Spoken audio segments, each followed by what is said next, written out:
மொழி போராட்டம் நடந்தப்ப, அந்த இந்தி எதிர்ப்பு போராட்டம் நடந்தப்ப வேற காங்கிரஸ், இப்ப இருக்கிறது வேற காங்கிரஸ் சொல்ற, இது ஏத்துக்கலாமா? நிச்சயமா ஏத்துக்கலாம். அன்னைக்கு இருந்த அதே காங்கிரஸ் தான். அப்ப என்ன பண்ணாங்க தெரியுமா? இவ்வளவு பெரிய ரகலை நடந்த உடனே தமிழ்நாடு சரியாவே இல்லை, தெற்கு பகுதியே பிச்சுக்கிட்டு போகுது காங்கிரஸ். அந்த நேரத்துல இந்திரா காந்தி அமைச்சரா இருக்கிறாங்க. எல்லா கல்லூரியும் கூப்பிடுறாங்க. கூப்பிட்டு இது பண்ணும்போது நான் ஸ்டாண்டிங்ல படிச்சுட்டு இருக்கேன். எங்க காலேஜுக்கு மாத்திரம் பத்திரமான ஒரு பாதுகாப்பு எப்படி போட்டாங்க தெரியுமா? எங்களுக்கு இடம் எப்படி கொடுத்தாங்க தெரியுங்களா? முன்னாடி ஒரு லேடிஸ் காலேஜ், பின்னாடி ஒரு பெண்கள் கல்லூரி, நடுமத்தில நாங்க.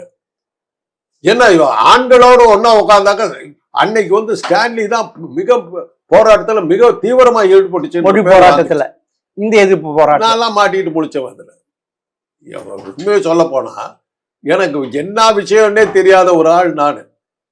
நான் எப்படி மாட்டினேன்னா, எங்க அண்ணன் ராஜாராம் நாடாளுமன்ற உறுப்பினர் திமுக, இந்திய எதிர்ப்பு போராட்டத்திற்கு நான் தான் தூண்டி விடுறேன்னு போலீஸா முடிவு எடுத்துக்கிட்டு இவங்களா என்ன பிடிச்சி ஒத்திக்கிறான், அடி வாங்கிட்டான் ஒரு அறை.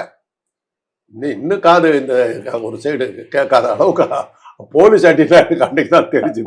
பலாறு அவங்க கேட்ட கேள்வி என்னன்னா, மாணவர் தலைவர்னு மாணவர் அணின்னு இருக்குது திமுகவில், அதனுடைய தலைவர் யாருன்றாங்க.